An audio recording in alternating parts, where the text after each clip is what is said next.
Some people expect the Messiah to have military experience or knowledge.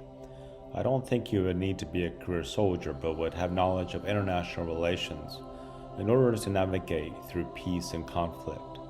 Nations have leaders, the UN has a leader. Perhaps a messianic figure rises through international organizations. Is there a new international organization yet to be formed? I am an Army veteran. I did basic training at Fort Dix, New Jersey. I did intel school at Fort Huachuca in Arizona. I was stationed in Germany as an intelligence analyst. President Reagan and Russia's leader Gorbachev met in Iceland in 1987 before I even enlisted. So the Cold War was being negotiated. In a messianic thought, my obedience to join the military led to peace versus facing me in a Cold War battlefield. Soon, Desert Shield began, and we were assigned to support the operation and prepare for possible deployment. It began in August 1990, and we went to Saudi Arabia in December of 1990. Desert Storm began January 16, 1991, but many atrocities were taking place as we waited. A few weeks after we arrived, I had a head injury, resulting in a concussion. I spent most of the deployment stationed at an early warning communications console with headphones and an early stage laptop. Most information I received did not directly involve our location. One evening at dinner, I had gotten a plate of spaghetti from the chow hall. A few minutes into working, we received a warning of an inbound Scud missile. It was intercepted by the Patriot missile system. The war moved pretty quick once the ground attack began. Towards the end of our deployment, I met a combat photographer and became friends. He was also a tennis player, and when we returned to Germany, we played often. When we returned to Germany, they asked for a volunteer to return to the Middle East. I raised my hand. It was an operation to support the Kurds in northern Iraq. My opportunity to go was canceled, and I was removed from my job. I was placed on barracks duties and various administrative tasks, such as cleaning out empty buildings. My thought was that since I volunteered to leave, I must not have wanted to do my job there in Germany, so I was removed from it. I met my first wife several weeks later. We dated for the duration of my remaining time in Germany. Regarding my military service, I am knowledgeable of tactics and strategy. I spent my time at Corps level, which saw the big picture of international relations. So I'm conditioned for big picture thinking. The sacrifices of tactical employees are important and part of a successful campaign, but the wisdom of leaders minimizing danger is equally important. In a messianic journey, I would stay focused on the global picture while keeping tabs on regional activities. Military knowledge will be an asset, but not as a career military leader. If a Messiah is expected to be a military leader, it will be done through diplomacy in a defensive posture that allows for offensive gains. One of the expectations of Jesus when he was with us was that many of the zealots believed that he would become a military leader. And so that never happened, really. So I think that over time, zealot organizations have continued to exist quietly, but I think they're still looking for Jesus' return and to still become some form of a military leader. I have noticed how that Israel themselves have become a very strong military force, and so the military is an important part of Israel's heritage. My personal leading is that the return of Christ will be basically a globalist, where that he is looking to unify the world. And so he does want to bring peace to the world. And so I think that he will do that through diplomacy. There are verses where that it says that government is on his shoulders. And so I think that a part of that will be displayed in his return.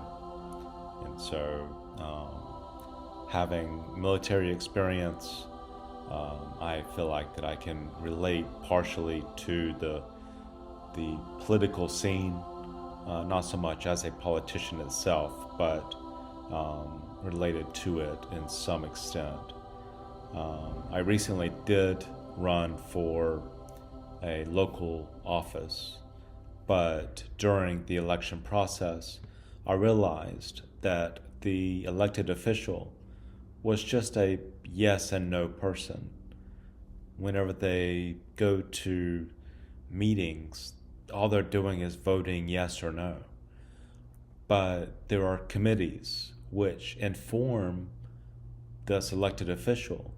And so it is my pursuit to be a part of these committees that do the legwork that the official is actually calling upon for knowledge. I think that in Christ's return, he will utilize humanitarian organizations a great deal. And I think, too, that these organizations may need to be overhauled or improved upon before he actually appears. And so I think that once Christ reappears, he will be able to utilize a lot of these resources. And I think that an overarching goal of humanitarian aid is to bring some equality to the areas that they serve. And so you have, first world countries, second world, and then you have third world countries, these less, developed countries that are trying so hard, to survive. And so we're constantly serving them with humanitarian organizations. And so I think that some of their missions are very, Christ-centric. And so they display a lot of his values. And so whenever he returns, I feel like that he will utilize them as one of his resources to do the work that he is intended to do. In recent years, I've been doing research into conflict, and with the onset of AI, I've been able to do a lot of research on alternatives to conflict. And I've received a lot of videos on war game simulators, and they're becoming more and more realistic, and the technology is just advancing, all the time. And so I took the idea of replacing conflict with war game simulations to the University of North Carolina at Charlotte, and I spoke to a computer science chairperson to discuss the feasibility of replacing conflict with this technology. And he gave me the advice of pursuing what's called digital twin technology, where that a lot of your materialistic items can be digitally simulated, as well as systems that mankind uses, like meteorology, the weather. It can be simulated. And so you would also have to have government policies in place that would enforce the consequences of these war game simulations. And you'd also have to supply many of the citizens of each country with the resources to participate in these war games. And so, you would actually be able to, get, the resources to these people and, help them to participate in a war game environment. Jesus said in the Gospels that he did not come to bring peace, but he came to bring a sword. And I think that there's several debates on what he meant by that. He does have the title of Prince of Peace.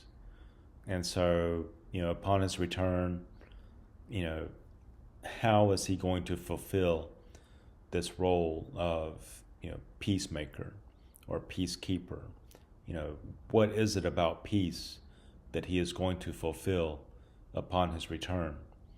And so I think that's something that is, at this point, it's still a mystery. But at the same time, I think that in order to understand peace, you do have to have knowledge of conflict. You do have to, have military knowledge at least. But I think that as a messianic figure with a messianic message, it is all inspired and coming from the Father. And, throughout the Bible, throughout religion's history, you have conflict and you have stories of spiritual warfare. And so there has always been conflict. And so it would be natural for a messianic figure to have military knowledge. And that is something that I do have experience with in my younger years. And I do keep tabs on it, in my daily, news. And I do have, various intentions of promoting peace. And with that, does come the knowledge of conflict and military topics.